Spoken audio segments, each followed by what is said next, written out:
புருஷோத்தமன், பொதுச் செயலாளர், சென்னை மாநகராட்சி அனைத்துறை ஊழியர்கள் சங்கம். மண்டலம் சென்னை மாநகராட்சியில் மண்டலம் 5-6 துப்புரவு பணிகளை தனியாருக்கு விடுவதை திரும்ப பெற கோரி இன்றைக்கி போராட்டம் நடத்தியிருக்கோம்.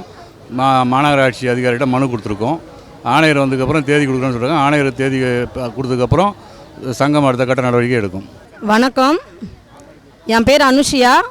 இதே மண்டலம் 6 நான் பணிபுரிகிறேன் துப்புரவு பணியாளராக. ஏறக்குறைய ஒரு 13 வருட காலமாக நாங்கள் இந்த துப்புரவு பணியில் இருக்கிறோம். இந்த துப்புரவு பணி நாங்கள் எவ்வளோ கஷ்டப்பட்டுருக்குறோம். மழை, காற்று, வெயிலுன்னு பார்க்காம எல்லா டைம்லேயும் கொரோனா பீரியட்லேருந்து, வர்தா புயல்லேருந்து, எல்லா டைம்லேயும் பிரதமர் வருகையிலேருந்து மருந்து போடுறாங்க, யாரும் வீட்டை விட்டு வெளியில் வராதன்னாங்க. அப்போ கூட எங்கள் உயிரை பணிய வச்சு எங்கள் குடும்பத்தை நாங்கள் ஒரு பொருட்டாக நாங்கள் நினைக்கல. எங்களுக்கு குடும்பம் இருக்குதுன்னு நினைக்கல. எல்லாரோட உயிரை, எங்கள் குடும்பத்தோட உயிரை யாரையும் பணைய வைக்காது. நாங்கள் எங்கள் உயிரை பணைய வச்சு நாங்களும் அந்த கொரோனா பீரியடில் வெளியில் வந்து இந்த ஜனங்களுக்கு என்ன ஆகுமோ ஏதாகுமோ, அதிகாரி நம்மளை வேலையை விட்டு எடுத்துடுவாங்களோ ஒரு பயத்தில் எங்கள் உயிரை பணிய வச்சு இந்த வேலையை நாங்கள் செய்தோம். எங்கள் உயிரை பொருட்படுத்தாத அன்றைக்கெலாம் எங்கள் கஷ்டம் இதே கார்ப்பரேஷன் எங்களுக்கு தேவைப்பட்டுச்சு, இதே அரசாங்கத்துக்கு தேவைப்பட்டுச்சு. இன்றைக்கி எங்களை இந்த 15 வருஷமாக எங்களை வேலை வாங்கிட்டு இன்றைக்கி தனியார் கையில் விட்றது இன்னும் எந்த விதத்தில் நியாயம் இது? இதே எதிர்கட்சி தலைமையில் இருக்கும்போது ஸ்டாலின் அவர்கள் சொன்னாங்க, நாங்கள் ஆட்சிக்கு வந்தால் விடியல் வந்துடும், நாங்கள் பர்மனன்ட் பண்ணி தரோம், இதே துப்புரவு பணியாளருக்கு அவங்கள நாங்கள் தோல் கொடுப்போம், எல்லாமே பண்ணுவோம். மா சுப்பிரமணியம் இருந்தார். அப்போ இருக்கும்போது நாங்கள் இதே துப்புரவு பணியாளருக்கு நாங்கள் உதவி பண்ணுவோம், செய்வோம், விடியல் வந்துடும் உங்கள் வாழ்க்கைக்கு. விடியல் எங்களுக்கு வரல, அவங்க வம்சத்துக்கு மட்டும்தான் விடியல் வந்துச்சு, அவங்க குடும்பத்துக்கு மட்டும்தான் விடியல் வந்துச்சு. எங்களுக்கு விடியல் வரல. நாங்கள் இன்னும் இருளில் தான் இருக்கிறோம். அன்றைக்கி நாங்கள் வேலைக்கு வரும்போது எங்களுக்கு எல்லாருக்குமே 20 வயசு, 25 வயசு இருந்தது, 30 வயசு இருந்தது. இன்றைக்கி எங்கள் காலகட்டம் 15 வருஷம் முடிஞ்ச பிறகு 45 வயசு, 50 வயசு ஆயிடுச்சு. இன்றைக்கி நாங்கள் எங்கே வேலை கேட்டு போக முடியும்? அன்றைக்கி எங்கள் காலை கழுவுனாங்க, மாலை போட்டாங்க, எல்லாமே பண்ணாங்க. இதே பிரதமர் தொட்டு கும்பிட்டார். தூய்மை பண்ணி இல்லைனா இல்லை. அமைச்சர்லேருந்து, முதலமைச்சர்லேருந்து, எல்லா அதிகாரியிலேருந்து எல்லாருக்குமே எல்லாருக்கும் நாங்கள் தேவைப்பட்டோம். இன்றைக்கி எங்களோட தேவை இல்லை. இன்றைக்கி எங்களை வெளியில் அனுப்புகிறாங்க. பொதுமக்களாக இருந்தாலும் சரி, யாராக இருந்தாலும் சரி, எங்களுக்கு ஒரு ஆதரவை கொடுங்க தயவுசெய்து சொல்கிறேன். இதே சென்னை மாநகராட்சி இன்றைக்கி எங்களை தனியாருக்கு விட்டுன்றாங்க. எங்களோட நிலைமை என்ன? எங்கள் புள்ள குட்டிங்களோட நிலைமை என்ன? நாங்கள் குப்பன் கூட பார்க்காம நாங்கள் கீழே எல்லாத்தையுமே நாங்கள் அள்ளணுமே. இன்றைக்கி எங்களோட நிலைமை என்ன? எங்களுக்கு பதில் இல்லையா? அன்றைக்கி தேவைப்பட்டவங்க இன்றைக்கி நாங்கள் தேவைப்படலையா? இன்றைக்கி எங்களோட நிலைமை நாங்கள் ரோட்டில் நிற்கணுமா? நாங்கள் எங்களை பர்மனெண்ட் ஆக்க சொல்லி நாங்கள் இன்னும் கேட்கலையே. எங்களோட பணி பாதுகாப்பு மட்டும்தானே கேட்டோம். இதே சென்னை மாநகராட்சி அன்றைக்கி வேலை வாங்க தெரிஞ்சுது எங்களை வச்சு. இதே அவ்வளோ ஸ்டாஃபுங்க ரிட்டைர்மெண்ட் ஆனாங்க, எல்லாமே பண்ணாங்க. அப்போ ஆட்கள் கம்மியானாங்க. அதே ஆட்களோட வேலை இதே இந்த NULM ஸ்டாஃப் தானே செய்தோம். எல்லா சூழ்நிலைக்கும், வர்தா புயலுக்கும், கொரோனாக்கும், எல்லா பீரியடுக்கும் எங்களோட NULM ஸ்டாஃபோட உதவி தேவைப்பட்டுச்சு. இன்றைக்கி அந்த சென்னை மாநகராட்சியில் எங்களை எடுத்து நடத்த முடியாது. அந்த நிர்வாகத்தால் ஏன் எங்களை எடுத்து நடத்த முடியாது? ஏன் எங்களை தனியாருக்கு விற்கணும்? எங்கள் தனியார் மையத்துக்கு எதுக்கு விடணும்? இது எங்களோட உரிமை, எங்களோட அடையாளம். நாங்கள் சென்னை மாநகராட்சியில் வேலை செய்ய நாங்கள் பெருமையாக நினைக்கிறோம். எங்களோட அடையாளம் இது. எங்களோட அடையாளத்தையே எங்களுக்கு தனியார்கிட்ட கொடுக்குறாங்கன்னா நாங்கள் எங்கே போவோம்? எங்களோட வாழ்வாதாரம் என்ன? எங்கள் பிள்ளைங்களோட நிலைமை என்ன? இதுக்கு தானே நாங்கள் இவ்வளோ நாள் நாங்கள் கஷ்டப்பட்டோம். என் பேர் சர்மிளா, நான் ஜோன் 8 வேலை செய்கிறேன். நாங்கள் ஃபஸ்ட்டு எங்களுக்கு இதே நிலைமை தான் வந்தது. இப்போ எங்களை தனியார் விடுறதுக்கு ஏன் ஒரே குறிக்கோள்னு எங்களுக்கு தெரியல. நாங்கள் ஓட்டு போட்டது ஸ்டாலினுக்கு நாங்கள் ஓட்டு போட்டோம். என்னன்னு சொல்லி யார் ஓட்டு வாங்கினார்னா, நான் தூய்மை பணியாளராக நான் CM ஆனவனும் உங்களுக்கு விடியல் வரும்னு சொன்னாங்க. அதை நம்பி தான் மொத்த தூய்மை பணியாளர்கள் அவருக்கு ஓட்டு போட்டாங்க. ஏன்னா ஓட்டு போட்டிருக்க மாட்டாங்க. ஏன்னா அவர் எங்களுக்கு விடியல் வரும்னு சொன்னார், அதனால் ஓட்டு போட்டோம். இன்றைக்கி எங்களுக்கு விடியல் வரல, அவங்க ஃபேமிலிக்கு தான் விடியல் வந்திருக்கு. அவர் மகனுக்கு தான், உதயநிதி ஸ்டாலின் ஐயாவுக்கு தான் விடியல் வந்திருக்கு. எங்களுக்கு யாருக்குமே வரல. ஃபஸ்ட்டு இளைஞரணி தலைவராக இருந்தார், அதுக்கப்புறம் அமைச்சரானார், இன்றைக்கி துணை CM இருக்கார். இப்போ அவங்களோட ஃபேமிலி தான் ஏறிட்டே போத கண்டு எங்களோட வாழ்வாதாரம் இறங்கிட்டு தான் இருக்குது. எங்களுக்கு வாழ்வாதாரம் எதுவுமே இல்லாதபடி தான் எங்களை ஆக்கிட்டாங்க. ஏன்னா இங்கே தூய்மை பணியாளர்கள் எல்லாம் வசதியானவங்களாம் கிடையாது, இல்லாதப்பட்டவங்க தான். கணவரால் கைவிடப்பட்டவங்க, பசங்களால் கைவிடப்பட்டவங்க. இந்த வேலையை நம்பி தான் கிட்டத்தட்ட 15 வருஷம் 20 வருஷம்லாம் சர்வீஸ் பண்ணவங்களாம் இருக்கிறாங்க. இந்த வேலையை நம்பி இந்த வேலை உயிராக நினச்சி செஞ்சவங்களாம் இருக்காங்க. இப்போ ஒரே ஒரு எய்ம் தான். ஒன்று, எங்களுக்கு இந்த வேலையை அடையாளத்தை எங்களுக்கு கொடுங்க, இல்லையா எங்களோட ஆதாரத்தை எழுத்து நீங்களே வாங்கிக்கோங்க. எங்கள் சாவுக்கு காரணமாக நீங்களாக தான் இருப்பீங்க, வேறு எதுவுமே எங்களுக்கு தெரியல. ஏன்னா இந்த வேலையை நம்பி தான் நாங்கள் சாப்பிட்றோம், இந்த வேலையை நம்பி தான் நாங்கள் குடும்பமே இருக்குது. ஏன்னா எங்களுக்குலாம் வீட்டுக்காரர் கிடையாதுங்க. உண்மை தான், இந்த வேலையை தான் நாங்கள் கடவுளாக மதிக்கிறோம். ஆனால் நீங்கள் இதிலே நீங்கள் கையை வைக்கிறீங்கன்னா, மேல் மட்டத்தில் கையை வச்சிங்கன்னா கூட பரவாயில்ல, எங்கள் அடிமட்டம் நாங்கள் SC எல்லாருமே SCயில் இருக்கவங்க தான். ஆதி திராவிடர் என்னென்னா என்ன அர்த்தம்? இருக்கிறவங்களுக்கு பாதுகாப்பு தான் ஆதி திராவிடர். கீழ் ஜாதி மட்டத்துக்கு தான் நீங்கள் கொண்டு வந்து அதில் தான் நீங்கள் கையை வைக்கிறீங்க. எங்கள் மேலே கை வைக்கிறதுனால உங்களுக்கு என்ன ஆக போகுது? எங்கள் வயிற்றில் ஏன் அடிக்கிறீங்க? ஏன் நாங்கள் நல்லா இருக்கக்கூடாதுன்னு நினைக்கிறீங்களா? நாங்கள் இல்லைன்னா நீங்கள் சிஎம்மாக இருக்க முடியுமா? இவ்வளோ ஜனங்கள்னா எங்கள் நாட்டை ஆள முடியுமா? யாருக்கு நாட்டை ஆளுறீங்க? சிஎம் எதுக்கு இருக்கிறீங்க? எங்கள் நல்ல விடியல் வரணும் தானே இருக்கிறீங்க. எங்களுக்கு விடியல் வரணும். உங்களுக்கு மட்டும் விடியல் இல்லை, எங்களுக்கும் வரணும் விடியல். எங்கள் வாழ்வாதாரம் சேஃபாக ஆகணும், எங்கள் குடும்பம்லாம் நல்லா இருக்கணும். இது ஒன்று மட்டும் தான் எங்கள் கோரிக்கை.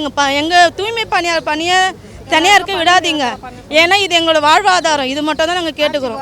இல்லை, எங்களெல்லாம் பணி நிரந்தரம் பண்ணுறேன்னு சொல்லி தானே வாக்குறுதி கொடுத்து வந்தார். ஆனால் இங்கே வந்ததுக்கப்புறம் எதையுமே கண்டுக்கவே இல்லை, அப்படியே மறந்துடுறாரு.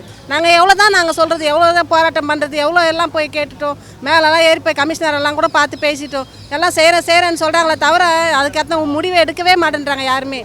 இதுக்கு உண்டான தீர்வை கண்டிப்பாக ஏதாவது செய்யுங்க. இப்போது நாங்கள் அவர் ஆட்சிக்கு வரத்துக்கு ஒரு மாதத்துக்கு முன்னாடி நாங்கள் லெட்ரு போய் கொடுத்தோம். அவங்க வீட்டில் லெட்ரு கொடுத்ததுக்கு அவரே கைப்படா எழுதி லெட்ரு கொடுத்துருக்காரு. உங்களுக்கு வந்து நான் அமைச்சில் உக்காந்த பிறகு உங்களுக்கு நிரந்தர பணி ஆக்குறேன், ஃபஸ்ட்டு கையெழுத்து உங்களுக்கு தான் போடுறேன்னு சொன்னார்.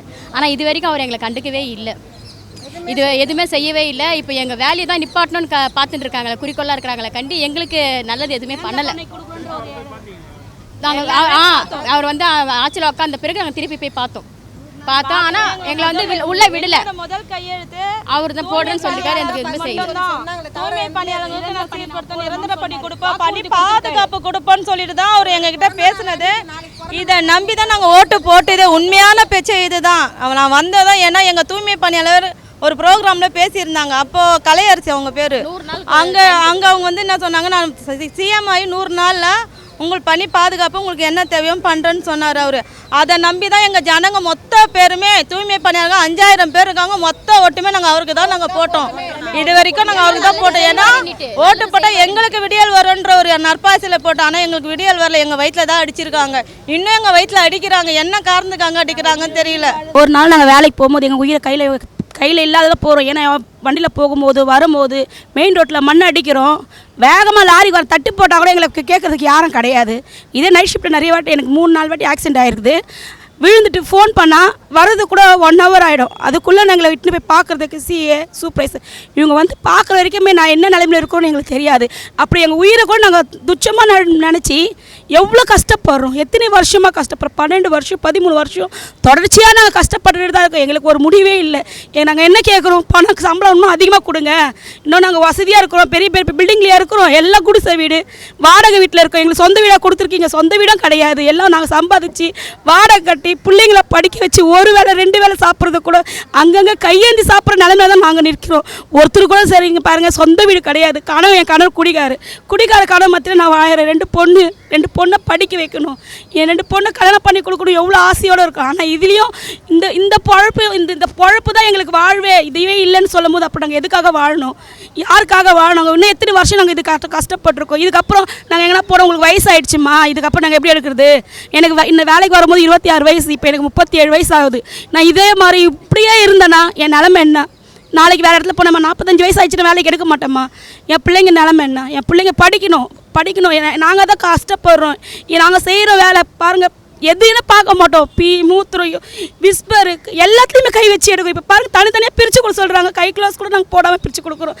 ஏன்னா இது எங்கள் வேலை, எங்கள் சொந்தமாக நாங்கள் சொல்கிறோம். எங்கள் உயிரை கூட அது நாங்கள் அசிங்கமாக நினச்சி செய்யலை, பிரியப்பட்டு தான் செய்கிறோம். ஏன்னா இது எங்களுக்கு பொழப்பு விட்டுது, எங்களுக்கு வயிற்றுக்கு ஒரு ஆகாரம் கொடுக்குது இந்த வேலை. அது நாங்கள் பிரியமாக செய்கிறோம். ஆனால் நாங்கள் இது வந்து நாங்கள் அசிங்கமாக நினைக்கல. இந்த வேலையில் வேறு யாராவது பணக்காரங்களை கூப்பிட்டு வந்து குப்பாலாம் சொல்லுங்கள் பார்க்கலாம். குனிஞ்சு 1 நேரம் குப்பாளிட்டாங்கன்னா பரவாயில்ல. நான் அவங்க என்ன சொல்லுவாங்க, பெருமைக்குனாலும் போட்டா போடுறாங்க, போட்டாக்கு போச தொடர்பு பிடிச்சி நிற்கிறாங்க. ஒரு வேளை அவங்க எச்சு துப்பிட்டு அந்த எச்சில் கை வைக்க சொல்லுங்கள் பார்க்கலாம், வைக்க மாட்டாங்க. நாங்கள் துணிஞ்சு கை க்ளோஸே இல்லாமல் நாங்கள் கை வச்சு அள்ளுவோம். ஏன்னா எங்களுக்கு அவங்க கூப்பிட்டு தனியாக பிரித்து கொடுக்க மாட்டாங்க.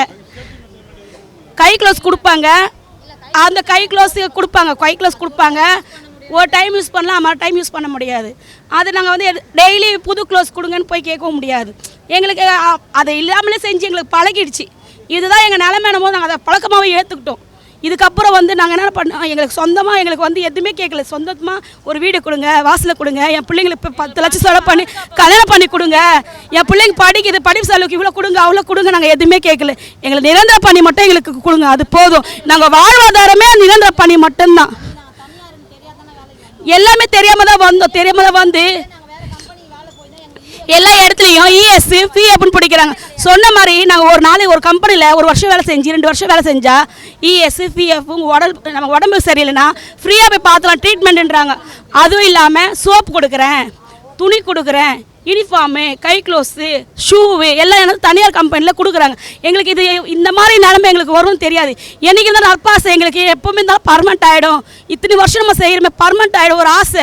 எல்லாருக்கும் சொல்லுமா நாங்கள் இவ்வளோ நாளாக செய்கிறோம்மா, எங்களை எப்படியே பர்மனெண்ட் பண்ணிவிடுவாங்கம்மா, கடவுள் நம்ம கூட எப்போ இருந்தாலும் பர்மனெண்ட் பண்ணிவிடுவாங்க. இதே ஆசையோடு தான் நாங்கள் வாழ்ந்துக்கினே இருக்கிறோம். ஆனால் இந்த வேலையும் இல்லைன்னு சொல்லி பறிச்சுட்டு நாங்கள் எப்படி வாழ முடியும்? எங்களுக்கு ஒரு ஐடி கார்டு கிடையாது.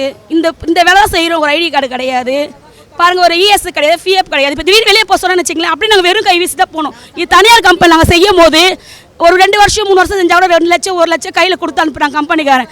அது கூட இல்லாமல் நாங்கள் வெளியில் போகணும். எப்படி நாங்கள் வெளியே போக முடியும்? எங்கள் உயிரை விட்டு போக சொன்னாலும் நாங்கள் விட்டுருவோம், ஆனால் வேலையை மட்டும் விட மாட்டோம் நாங்கள்.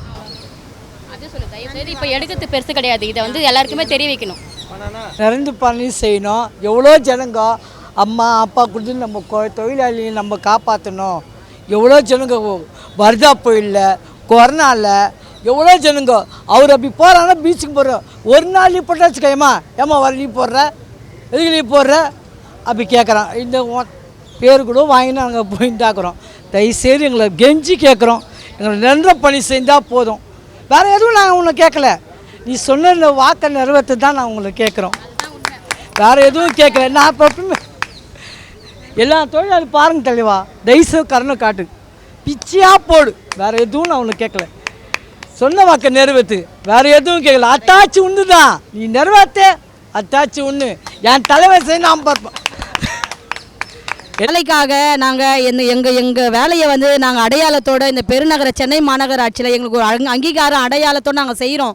இதே வேலையை நீங்கள் தனியாருக்கு நீங்கள் விடுறதுக்கு முடிவு பண்ணிங்கன்னா இந்த அத்தனை தொழிலாளரும் உயிர் விடுறதுக்கு கூட நாங்கள் தயங்க மாட்டோம். எங்கள் குடும்பம் எல்லாம் ரோட்டில் தான் நிற்கும். இது எங்களோட வாக்குறுதியாக நாங்கள் தெரிவிக்கிறோம்.